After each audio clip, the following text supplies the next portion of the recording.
Hello दोस्तों, welcome back to our YouTube channel education river में। I am Neeru Gupta and first of all thank you so much कि आप लोगों को मेरी वीडियो पसंद आई। और उस वीडियो में मैंने देखा बहुत से कमेंट थे, जो बहुत लोगों ने मुझसे बोला है कि हम कंसेप्ट तो गेन करते हैं बट पीवाईक्यू सॉल्व नहीं हो पाते हैं। तो मुझे लगा कि मुझे ऐसी वीडियो बनानी चाहिए, तो ये वीडियो उसी टॉपिक पे है। इस वीडियो में हम फर्स्ट ऑफ ऑल कंसेप्ट को गेन करेंगे और उसके बाद हम पीवाईक्यू करेंगे। आई होप आपको ये वीडियो पसंद आएगी। First of all video start करने से पहले मैं आपको बताना चाहती हूँ कि इस वीडियो में हम कौन कौन से टॉपिक कवर करने वाले हैं। हमें बायोकेमिस्ट्री के पीवाईक्यू सॉल्व करने हैं, जिससे हम first of all concept gain करेंगे, फिर उसको अप्लाई करेंगे। तो इस पर्टिकुलर वीडियो में हम pH concept, ionic product of water and find the pH of mixture के बारे में डिस्कस करेंगे। जो नेक्स्ट वीडियो होगी उसमें हम समरी डिस्कस करेंगे about this concept and PYQs के बारे में पढ़ेंगे। तो आई होप आप इस वीडियो को एंड तक देखिए, आपको इससे बहुत अच्छे अच्छे कंसेप्ट के ही बारे में मिलेगा और इजी कंसेप्ट आपको फाइंड आउट होंगे। तो हम स्टार्ट करते हैं इस वीडियो। ओके, तो सबसे पहले पीएच। अच्छा, पीएच कंसेप्ट हम पढ़ लें, लेकिन कुछ तो इम्पॉर्टेंस होगा, क्योंकि अगर हम कोई चीज़ पढ़ लें लेकिन अगर उसका इम्पॉर्टेंस ही नहीं है तो फिर क्या फ़ायदा। तो देखिए, जितने भी बायोलॉजिकल सिस्टम में जितने भी प्रोटीन होते हैं, और प्रोटीन जो कि अमाइनो एसिड से बने होते हैं, तो उनका स्ट्रक्चर जो होता है वो डिपेंड करता है पीएच। अगर पीएच चेंज होता है तो उनका स्ट्रक्चर भी चेंज हो जाता है। बहुत सी ऐसी रिएक्शन होती हैं बायोलॉजिकल वे में जो पीएच पे डिपेंड करती हैं। सिर्फ बायोलॉजिकल ही नहीं, केमिकल बेसिस पे भी पीएच काफ़ी ज़्यादा इंपॉर्टेंट होता है। जैसे अगर हम एसिड रेन हो गई, या बहुत सारे ऐसे केमिकल होते हैं जिनके डिफरेंट डिफरेंट पीएच होते हैं। ये डिफरेंट पीएच छोड़ो, जैसे हमारा कि स्टमक होता है, स्टमक में गैस्ट्रिक जूस होता है, उसका भी पीएच होता है। और हमारा जो डाइजेस्टिव सिस्टम है उसमें भी डाइजेशन जो होता है वो डिफरेंट पीएच पे होता है। इसीलिए ये पीएच कंसेप्ट पढ़ना बहुत ज़्यादा इंपॉर्टेंट होता है। तो पीएच कंसेप्ट पढ़ने से पहले इसमें सिर्फ इस पर्टिकुलर वीडियो में हम पीएच कंसेप्ट पढ़ेंगे। एसिड क्या होता है, बेस क्या होता है। अगर आपको जानना चाहते हैं, अगर आपको लगता है कि मैं वो वीडियो भी लेकर आऊँ या वो वीडियो भी पढ़ाऊँ, तो आप मुझे कमेंट सेक्शन में बता दीजिए। तो इस पर्टिकुलर वीडियो में हम सिर्फ पीएच स्केल या पीएच कंसेप्ट के बारे में पढ़ेंगे। एक्चुअली में पीएच क्या है? पीएच एक स्केल है, ठीक है। एक बिल्कुल ही मैंने यहाँ पे डायग्राम बनाया है, जैसे कि आप इसमें देख सकते हैं। पीएच कुछ इस टाइप का स्केल होता है, ठीक है। डिफरेंट कलर्स होते हैं और इसके थ्रू हम ये फाइंड आउट करते हैं, मतलब इसके थ्रू हम मेज़र करते हैं। मेज़र क्या करते हैं कि कोई भी हमारे पास सोल्यूशन है तो वो कितना एसिड है या कितना बेस है। हम इसको सिंपली वे में एसिडिटी और बेसिसिटी टर्म्स के कह देते हैं, ठीक है।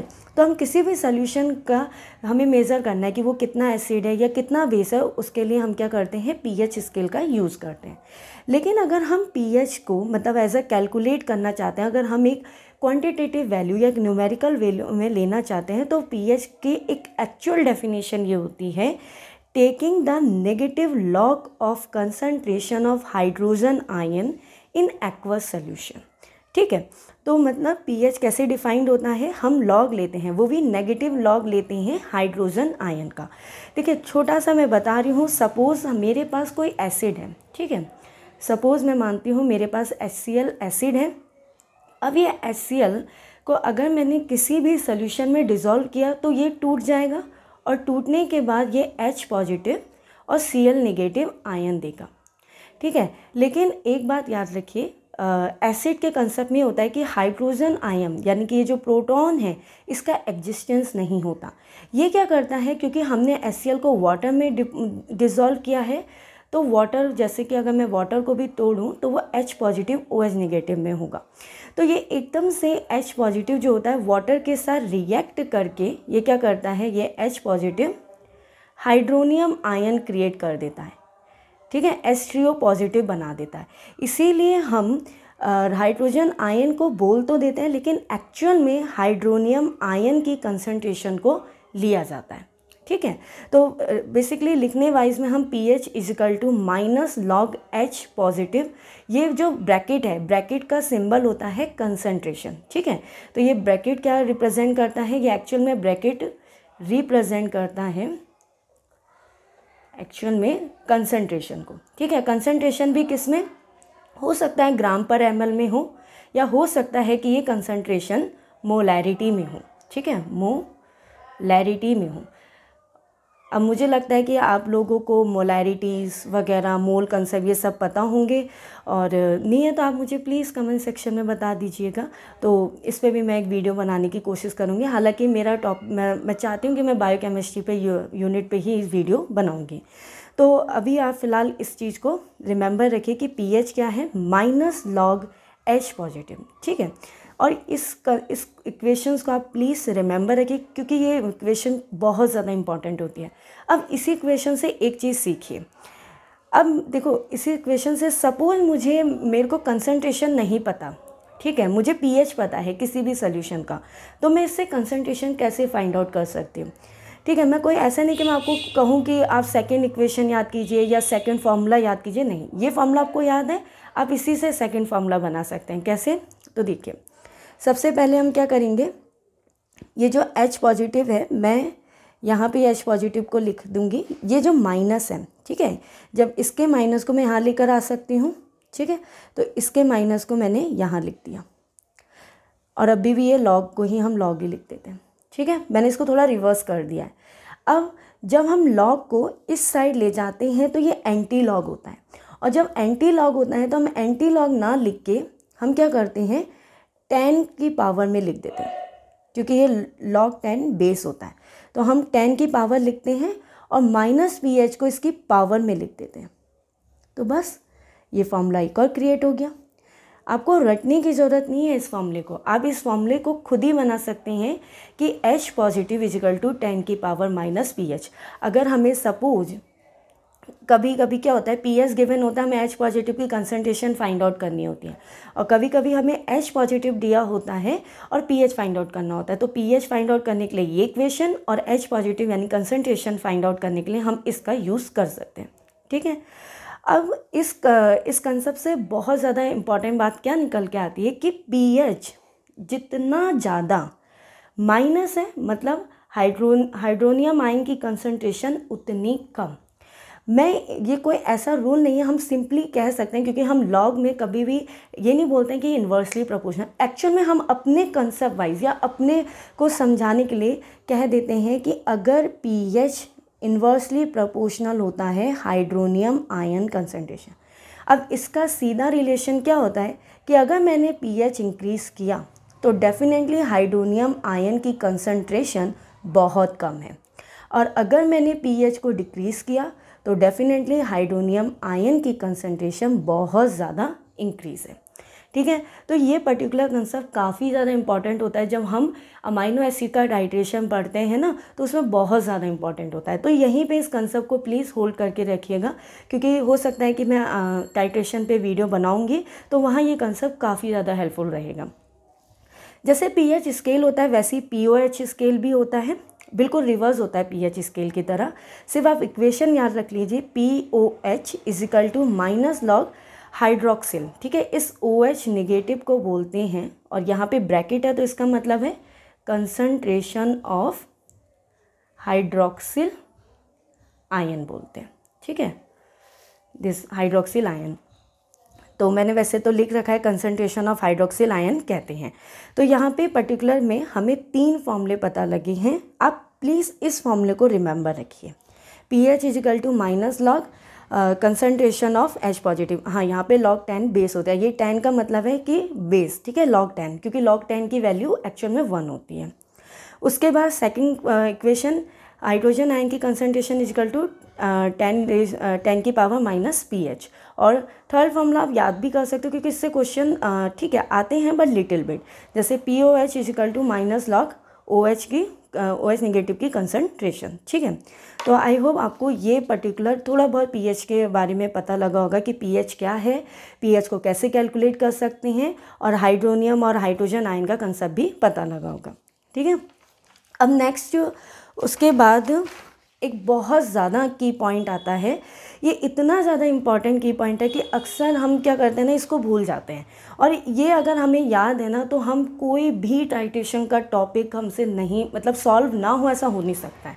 मैंने आपको एक बोला कि हम लॉग में ऐसा कोई रूल नहीं है कि इन्वर्सली प्रोपोर्शनल है, हम अपने कन्वीनियंट के लिए मान लेते हैं कि एक्चुअल में ये जो pH है वो इन्वर्सली प्रोपोर्शनल है हाइड्रोजन आयन कंसंट्रेशन या hydroxyl ion hydronium ion concentration के। ओके, उसके बाद इससे पता क्या लगता है कि जितना pH उतनी कम कंसंट्रेशन, और जितना कम pH उतनी ज़्यादा। और इसी से क्या पता चलता है, सिर्फ एक कंसेप्ट, जितना कम pH यानी कि हायर H पॉजिटिव, और हाई H पॉजिटिव मतलब हाइड्रोजन आयन कंसंट्रेशन का मतलब होता है वो उतना ही ज़्यादा या वो उतना ही स्ट्रॉन्ग एसिड होता है। क्यों? क्योंकि एसिड जब किसी भी सॉल्यूशन में डिज़ोल्व होते हैं तो वो H पॉजिटिव आयन देते हैं, यानी कि हाइड्रोनियम आयन देते हैं। तो उसका मतलब ये है कि जितना ज़्यादा H पॉजिटिव उतना ज़्यादा एसिडिक नेचर होगा। तो ये बहुत सिंपली तरीके से है। बस आप एक चीज़ याद रखिए, लो pH हाई हाइड्रोजन आयन मतलब स्ट्रॉन्ग एसिड। मैं आपको एक बार लिख देती हूँ, लो pH high hydrogen ion and strong acid. ठीक है, सिंपली हम ये भी कह सकते हैं कि हाई pH लो हाइड्रोजन आयन। इसका मतलब ये नहीं कि वीक एसिड, एक्चुअल में हम यहाँ पे बेस को रिस्पेक्ट में लेके चलते हैं, क्योंकि हम ये सोचते हैं एक्चुअल में यहाँ पे जो 3 कंसेप्ट आते हैं एसिड बेस। अगर आप चाहते हैं कि आपका एसिड बेस कंसेप्ट भी होना चाहिए इस पर्टिकुलर वीडियो में, तो आप प्लीज़ मुझे कमेंट सेक्शन में बताइए, क्योंकि इस वीडियो में हम अगर ये टॉपिक पढ़ेंगे ना तो बहुत ज़्यादा हॉस्पॉस हो जाएगा। बस अभी आप समझ लीजिए कि जब हम लो हाइड्रोजन आयन कंसनट्रेशन बोलते हैं तो इसका सिंपली मतलब होता है हम स्ट्रॉन्ग बेस की बात करते हैं, क्योंकि जो बेस होते हैं वो कम हाइड्रोजन आयन कंसंट्रेशन को रिलीज करते हैं। एक्चुअल में उनकी टेंडेंसी एक्सेप्ट करने की होती है। तो यहाँ पे हम कह सकते हैं कि ये क्या है, स्ट्रॉन्ग बेस होगा। ठीक है, अब ये जो हमने की पॉइंट है, इस की पॉइंट को हम pH स्केल में देखते हैं। तो pH स्केल कुछ इसी टाइप की स्ट्रिप टाइप का होता है। ठीक है, उसमें डिफरेंट कलर्स होते हैं। अगर आप किसी सोल्यूशन में डिप करते हो तो वो डिफरेंट कलर में होता है, उससे पता लग जाता है कि कौन सा सोल्यूशन कितना एसिड नेचर है या कितना बेस नेचर है। एक्चुअल में जो pH स्केल होता है उसमें 0 से 14 नंबर तक रिप्रेजेंट होता है। ठीक है, और इससे पता चलता है कि अगर मैंने आपसे बोला था कि जितना pH कम उतना ज़्यादा एसिड, तो मतलब अगर हम, क्योंकि 7 को एक स्टैंडर्ड वैल्यू मान लेते हैं, इस स्टैंडर्ड वैल्यू पे कोई भी सोल्यूशन न्यूट्रल होता है। ठीक है, वो भी एट अ रूम टेम्परेचर पे। तो इससे 7 से कम, ठीक है, जितने भी कम अगर इसमें सोल्यूशन डिप करने पे हमें रिप्रेजेंट होता है तो वो एसिड नेचर शो करते हैं, और 7 से ज़्यादा बेस नेचर। बहुत से एग्ज़ाम होते हैं जिनमें इसी सिंबल पे क्वेश्चन आता है कि ग्रेटर देन 7 होने पे सोल्यूशन क्या होगा, बेस, लेस देन 7 होने पे एसिड, और इस 7 होने पे न्यूट्रल। इस कंसेप्ट को प्लीज़ याद रखिए, क्योंकि ये सिंबल भी कभी कभी हम भूल जाते हैं और हमें समझ में नहीं आता है। तो अगर आप ये सिंबल याद रखोगे तो बेटर है। अब अगर मैं आपसे कहूँ कि 7 से नीचे जाने पर, मतलब 7 से आप कम उसमें जा रहे हो 6, 5, 4 में, तो आपको क्या पता लगेगा कि यस, अगर pH कम है तो मतलब high concentration of hydrogen ion या हाइड्रोनियम आयन। ठीक है, तो ये कंसेप्ट प्लीज़ याद रखिए। यहाँ पे अगर मैं जाऊँ इस स्केल के, मैं यहाँ पे जाती हूँ तो मैं कह सकती हूँ कि H पॉजिटिव की कंसंट्रेशन इंक्रीज़ होगी, और अगर मैं इस 7 के इस साइड में जाऊँ तो मैं कह सकती हूँ कि यहाँ पे H पॉजिटिव की कंसंट्रेशन कम होगी और वो उतना ही बेसिक नेचर शो करेगा। तो ये एसिड, न्यूट्रल और बेस का कंसेप्ट प्लीज़ याद रखिए, क्योंकि काफ़ी ज़्यादा इंपॉर्टेंट होता है। तो आई होप आपको इतना तो समझ में आया होगा। अब एक चीज़ बहुत ज़्यादा इम्पॉर्टेंट होती है, वाटर। ठीक है, वाटर की क्या प्रॉपर्टी होती है कि वाटर के जो मॉलिक्यूल होते हैं वो एसिड और बेस दोनों की तरह से बिहेव करते हैं। तो water molecule acting like both acid and base. ठीक है, जैसे हम एक इक्वेशन लेते हैं उससे समझते हैं। H2O और H2O दो वाटर मॉलिक्यूल हैं। इसमें एक वाटर मॉलिक्यूल क्या करेगा, जैसे वाटर का अगर हम स्ट्रक्चर देखें तो वाटर का स्ट्रक्चर कुछ इस तरह से होता है। ठीक है, एक बॉन्ड सपोज इसमें टूट गया इस O और H के बीच में, तो एक तो हाइड्रोक्सिल आयन जो होगा वो अलग हो जाएगा, हाइड्रोक्सिल आयन जो होगा वो अलग हो जाएगा, और एक H जो होता है वाटर के इस मॉलिक्यूल के साथ रिएक्ट करते हैं। मैंने आपसे पहले ही बोला है कि ये जो H पॉजिटिव रिलीज होता है ना, इसका एग्जिस्टेंस नहीं होता है, ये तुरंत वाटर मॉलिक्यूल से रिएक्ट करके हाइड्रोनियम आयन बनाता है, हाइड्रोनियम आयन बनाता है। हम कह देते हैं कि हाइड्रोजन आयन है, बट एक्चुअल में हाइड्रोनियम आयन बनाता है। ठीक है, तो यह हाइड्रोनियम आयन बन गया। अब इससे पता लगा कि अगर वाटर ने हाइड्रोक्सिल ग्रुप रिलीज़ किया तो मतलब एक्ट लाइक अ बेस। हम किसी भी एक को बेस की तरह से कह सकते हैं। सपोज इसने OH नेगेटिव निकाला या इसने निकाला, हम किसी भी एक को कह सकते हैं कि एक इसमें से बेस की तरह से रिएक्ट कर रहा है और एक इसमें से एसिड की तरह से रिएक्ट करता है। ठीक है, अब ये तो हमने समझ लिया। अब हम क्या करते हैं, जब हम ये इक्वेशन लिखते हैं तो हम इक्विलिब्रियम कांस्टेंट, ठीक है, इक्विलिब्रियम कांस्टेंट फाइंड, इसके लिए आप सिर्फ अभी इतना याद रखिए, जब इक्विलिब्रियम कांस्टेंट लिखते हैं तो सबसे पहले हम यहाँ पे जो ये रिएक्टेंट है और ये प्रोडक्ट है, तो हम प्रोडक्ट की कंसंट्रेशन अपॉन रिएक्टेंट की कंसंट्रेशन, एक्चुअल में यहाँ पे फॉरवर्ड और रिवर्स रेट का कंसेप्ट आता है, बट अभी फ़िलहाल आप इतना जान लीजिए कि इक्विलिब्रियम कांस्टेंट में हम प्रोडक्ट और रिएक्टेंट की कंसंट्रेशन को लिखते हैं। ठीक है, अब क्या होता है कि जब भी इक्विलिब्रियम कांस्टेंट लिखते हैं तो एक्चुअल में जो लिक्विड है, जैसे वाटर लिक्विड में है, हम हमेशा ये जो कंसंट्रेशन होती है ना वो बहुत ज़्यादा कम होती है, तो हम इसको एक्चुअल में नेगलेक्ट करते हैं या ओमिटेट कर सकते हैं। ठीक है, तो इस वजह से हमारे पास एक अनदर कांस्टेंट आता है, तो मैं आपको बताती हूँ। जैसे मान लीजिए, ठीक है, okay, the amount of water dissociate is tiny, तो the concentration of water can be consider to be constant. ठीक है, तो उसको कांस्टेंट मान लेते हैं और उसको हम क्या करेंगे, जब सपोज अभी मैंने आपको बताया था, ठीक है, यहाँ से दिख रहा होगा, ओके, जैसे मैंने आपको बताया था कि इक्विलिब्रियम कांस्टेंट में हमने OH नेगेटिव की कंसंट्रेशन और हाइड्रोनियम आयन की कंसंट्रेशन और तो वाटर की कंसंट्रेशन को हम यहाँ से उठा के यहाँ पे रख देते हैं और यहाँ पे जब इसके थ्रू ये मल्टीप्लाई होता है तो हमें एक अनदर कांस्टेंट मिलता है और इस अनदर कांस्टेंट को ही आयनिक प्रोडक्ट ऑफ वाटर कहते हैं। ठीक है, तो amount of water that dissociate is tiny, the concentration of water can be considered to be constant so that the water is incorporated within the equilibrium constant to give a new constant and which is called the ionic product of water. Okay, तो ये जो है हमें आयनिक product of water मिल जाता है। ठीक है, तो आयनिक प्रोडक्ट ऑफ वाटर क्या होगा, हाइड्रोनियम आयन कंसंट्रेशन और वाटर की एक्चुअल में एक्सपेरिमेंटली देखा जाता है कि रूम टेम्परेचर पे वाटर जो होता है 1 × 10⁻⁻7 मोलर कंसंट्रेशन हाइड्रोनियम आयन देता है और ठीक उतना ही इक्वल बेसिस पे हाइड्रोक्सिल आयन देता है। इस तरह से अगर Kw का वैल्यू में पुट कीजिए, ठीक है, सपोज आपने इसमें वैल्यू पुट कर देते हैं Kw = 10⁻⁻7 × 10⁻⁻7, तो आई गेस ये वैल्यू 10⁻⁻14 होगी। ठीक है, तो ये 10⁻⁻14 Kw की वैल्यू आ जाती है। लेकिन एक बात याद रखिए, ये Kw एक्चुअल में टेम्परेचर पर डिपेंड करता है। अगर मैं कहती हूँ कि 63 डिग्री सेल्सियस का टेम्परेचर है तो एक्चुअल में Kw की वैल्यू 10⁻⁻13 होती है। ठीक है, अब देखिए ये काफ़ी ज़्यादा इम्पॉर्टेंट है। अब प्लीज़ इस कंसेप्ट को आप बहुत अच्छे से देखिए क्योंकि ये एक्चुअल में हो सकता है कि आपको बहुत ज़्यादा कंफ्यूजिंग कर दे, तो ये बहुत अच्छे से देखना।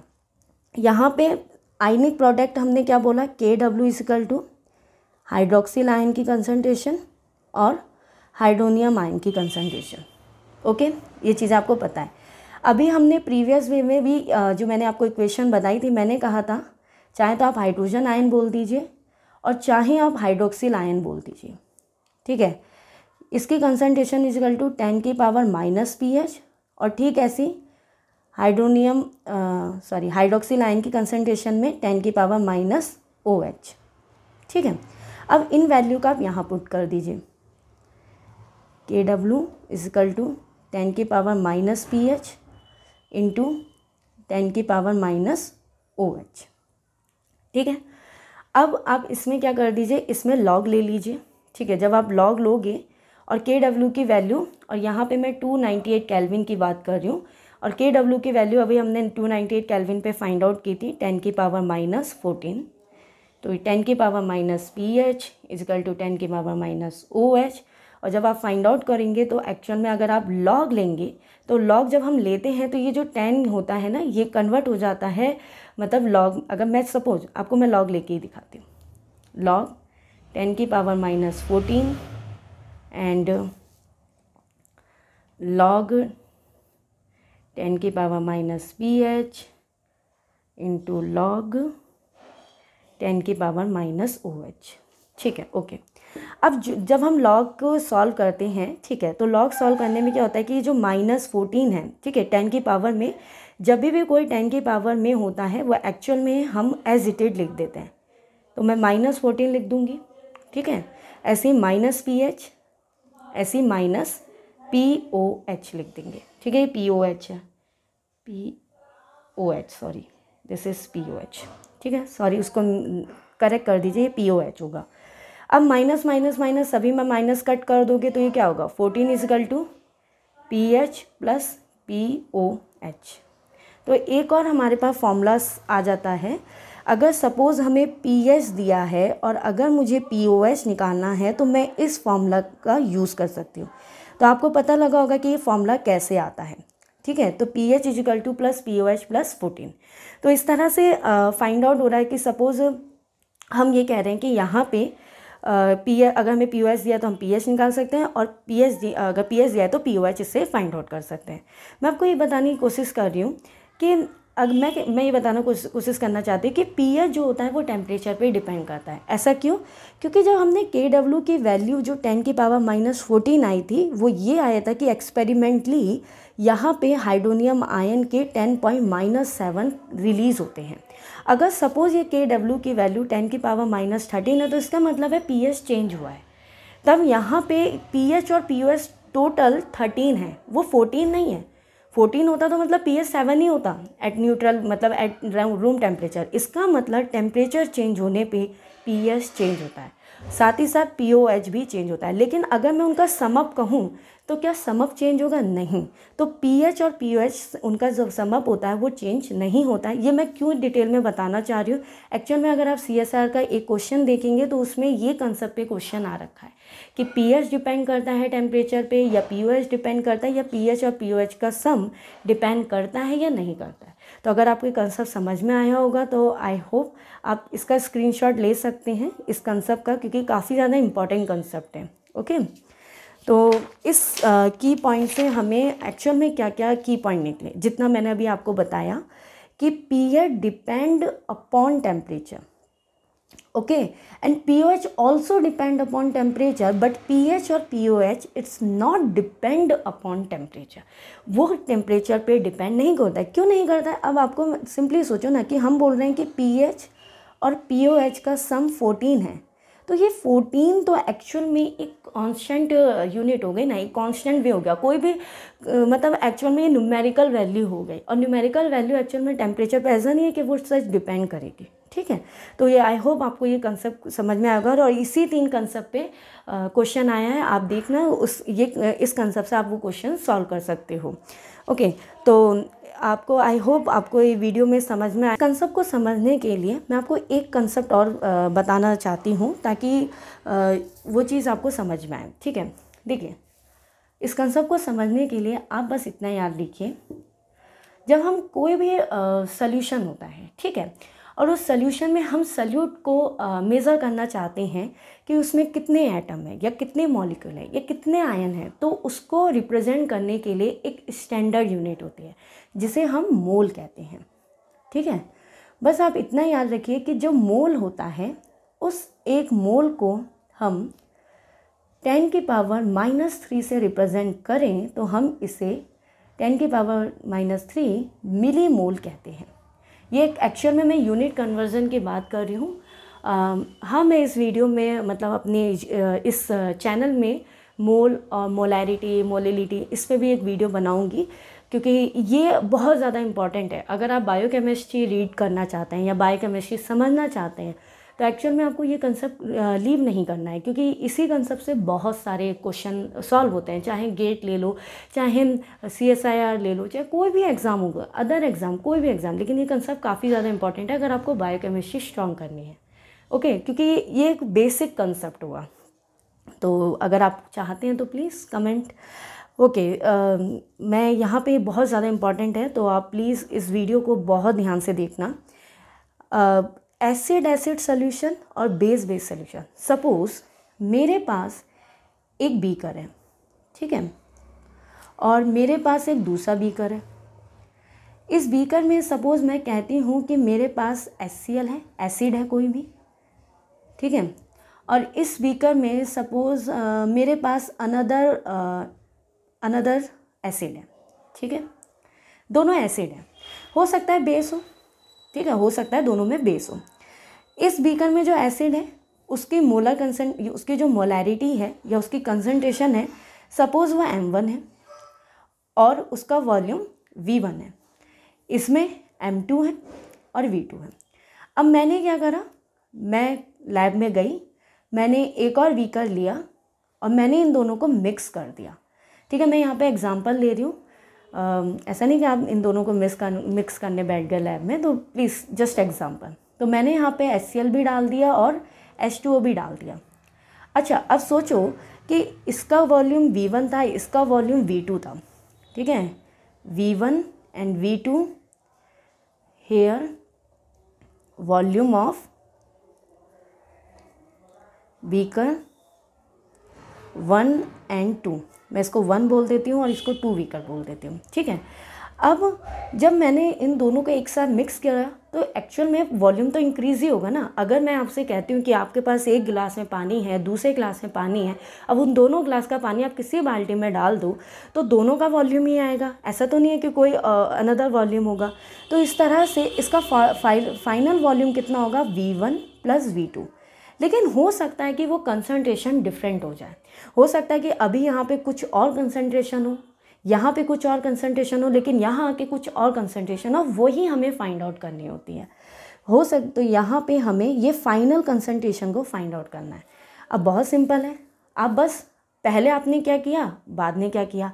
तो यहाँ पे कंसेप्ट मिली मोल का ही आता है। एक्चुअल में आपको पता होगा मोलैरिटी होती है मोल अपॉन वॉल्यूम, और अगर मुझे यहाँ पे मोल फाइंड आउट कर दूँ, बस आप मिली मोल का कंसेप्ट मोल बोलूँ तो मोल क्या होगी, मोलैरिटी इनटू, क्योंकि ये चीज़ यहाँ पे डिनोमिनेटर में यहाँ जाएगी तो इनटू में हो जाएगी, और इनटू वॉल्यूम।